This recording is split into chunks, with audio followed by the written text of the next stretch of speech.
Shalom jemaat terkasih, kita kembali lagi dalam Rema Pagi. Sebelum kita merenungkan firman Tuhan bersama-sama, mari kita mempersiapkan hati kita dan bersatu di dalam doa. Mari kita berdoa. Bapa yang baik yang kami sembah di dalam nama Tuhan Yesus Kristus, kembali kami mengucap syukur atas penyertaan dan pertolongan Tuhan, sehingga kami boleh kembali merasakan sukacita, bahkan hari yang baru yang telah Engkau sediakan bagi kami. Bapa yang baik, sebelum kami beraktivitas, kami mau merenungkan bersama-sama firman Tuhan, sehingga kiranya firman-Mu dapat meneguhkan setiap langkah kami dan menuntun kami untuk berjalan dalam rencana-Mu. Terpujilah nama-Mu Bapa yang baik, di dalam nama Tuhan Yesus Kristus, kami berdoa dan mengucap syukur, haleluya, amin. Jemaat terkasih, Rema pada pagi hari ini terambil di dalam Roma pasalnya yang ke-15, ayat 1 sampai ayatnya yang ke-5. Roma pasal 15, ayat 1 sampai ayatnya yang ke-5. Dengan tema, yang kuat menanggung yang lemah. Roma pasal 15, ayat 1 sampai 5. Di bawah perikop orang yang lemah dan orang yang kuat. Di sini dikatakan bahwa kita yang kuat wajib menanggung kelemahan orang yang tidak kuat, dan jangan kita mencari kesenangan kita sendiri. Setiap orang di antara kita harus mencari kesenangan sesama kita demi kebaikannya untuk membangunnya. Karena Kristus juga tidak mencari kesenangannya sendiri, tetapi seperti ada tertulis, kata-kata cercaan mereka yang mencerca engkau telah mengenai aku. Sebab segala sesuatu yang ditulis dahulu telah ditulis untuk menjadi pelajaran bagi kita, supaya kita teguh berpegang pada pengharapan oleh ketekunan dan penghiburan dari kitab suci. Semoga Allah yang adalah sumber ketekunan dan penghiburan mengaruniakan kerukunan kepada kamu sesuai dengan kehendak Kristus Yesus. Demikian firman Tuhan. Saudara-saudari yang kekasih, jemaat yang terkasih, kita boleh sama-sama belajar pada pagi hari ini tentang tema yang kuat menanggung yang lemah. Apa yang dimaksudkan dengan tema pada pagi hari ini? Kita boleh sama-sama melihat kembali di ayat yang pertama di dalam Roma pasal 15, bahwa ketika seseorang yang percaya secara khususnya adalah orang-orang yang kuat, maka kita sebagai orang percaya wajib menanggung kelemahan orang-orang yang tidak kuat.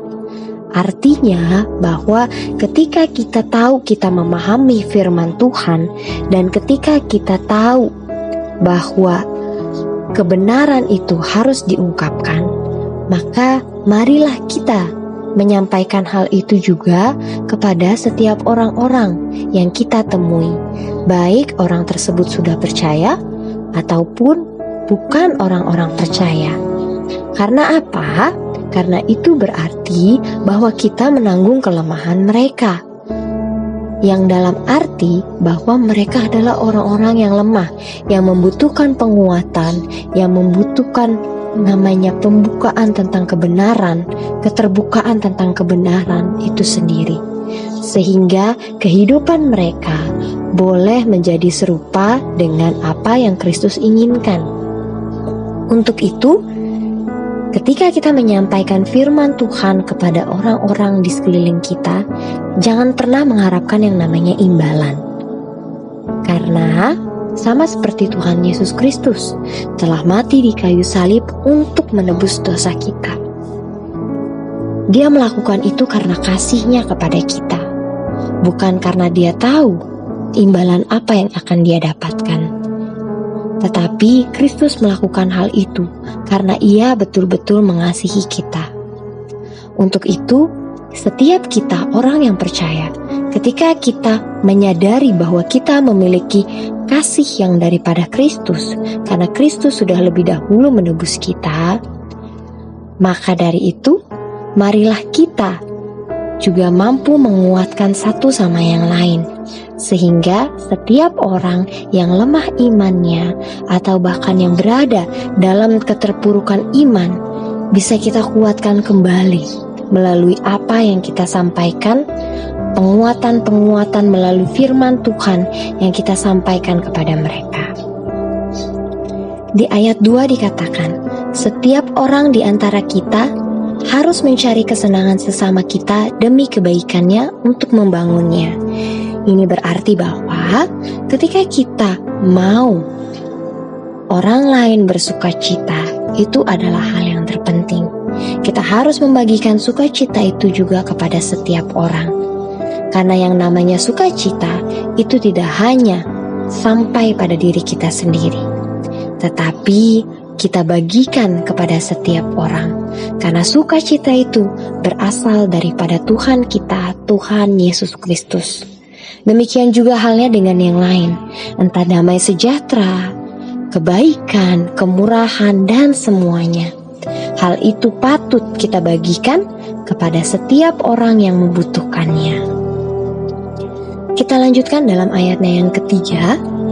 Karena Kristus juga tidak mencari kesenangannya sendiri, tetapi seperti ada tertulis, kata-kata cercaan mereka yang mencerca engkau telah mengenai aku. Sebab segala sesuatu yang ditulis dahulu telah ditulis untuk menjadi pelajaran bagi kita, supaya kita teguh berpegang pada pengharapan oleh ketekunan dan penghiburan dari kitab suci. Hal ini menggambarkan kepada kita bahwa Kristus yang adalah Tuhan dan Juru Selamat kita sudah lebih dahulu memberikan pengharapan dan penghiburan kepada setiap kita orang-orang percaya. Untuk itu, apa yang dapat kita buat? Yaitu kita pun juga harus bertekun dalam iman kita. Kita semakin hari semakin membangun hubungan pribadi kita dengan Tuhan, sehingga sukacita itu senantiasa ada di dalam hati kita.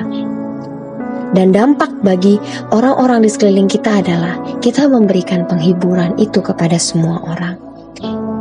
Kita menyampaikan pesan kebenaran itu kepada semua orang. Karena dengan begitu, kita mampu membawa setiap orang-orang untuk melihat kasih Kristus dalam kehidupan kita. Sehingga pada akhirnya dikatakan di sini, semoga Allah yang adalah sumber ketekunan dan penghiburan mengaruniakan kerukunan kepada kamu sesuai dengan kehendak Kristus Yesus. Inilah inti dari apa yang boleh kita sama-sama pelajari pada pagi hari ini, yaitu ketika kita menanggung kelemahan orang-orang yang lemah imannya secara khusus, ketika kita memperkatakan dan membagikan sukacita itu kepada setiap orang, ketika kita tidak mencari imbalan saat menolong orang, dan ketika kita senantiasa membangun hubungan pribadi kita dengan Tuhan dan memberikan penghiburan kepada orang-orang di sekeliling kita, maka Tuhan Yesus Kristus yang adalah sumber dari segala sesuatu akan mengaruniakan kerukunan kepada kita. Karena pada umumnya semua manusia sangat ingin yang namanya hidup rukun. Untuk itu, ketika kita menginginkan kehidupan yang rukun, kehidupan yang penuh dengan sukacita dan damai sejahtera, lakukanlah apa yang Kristus telah lakukan bagi kita.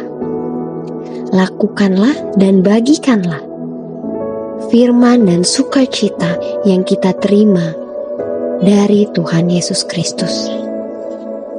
Karena itu, marilah kita sebagai orang-orang percaya yang kuat, mampu menanggung setiap orang-orang yang lemah, yang membutuhkan yang namanya kekuatan, sehingga kasih Tuhan, kekuatan daripada Tuhan boleh kita salurkan bagi setiap orang yang ada di sekeliling kita. Demikian rema pada pagi hari ini. Mari kita bersatu di dalam doa. Bapa yang baik, kami kembali mengucap syukur atas kasih sukacita yang Engkau berikan, atas setiap apa yang menjadi ingat-ingatan kembali yang boleh Engkau sampaikan kepada kami, untuk kami boleh memberikan dan membagikan kasih-Mu kepada setiap orang, bahkan menanggung setiap kelemahan-kelemahan mereka, dan menguatkan mereka dengan kekuatan yang daripadamu. Terima kasih Bapa yang baik, kiranya selama dan sepanjang kami beraktivitas hari ini, kami boleh mempermuliakan nama-Mu saja. Di dalam nama Tuhan Yesus Kristus, kami telah berdoa dan mengucap syukur. Amin.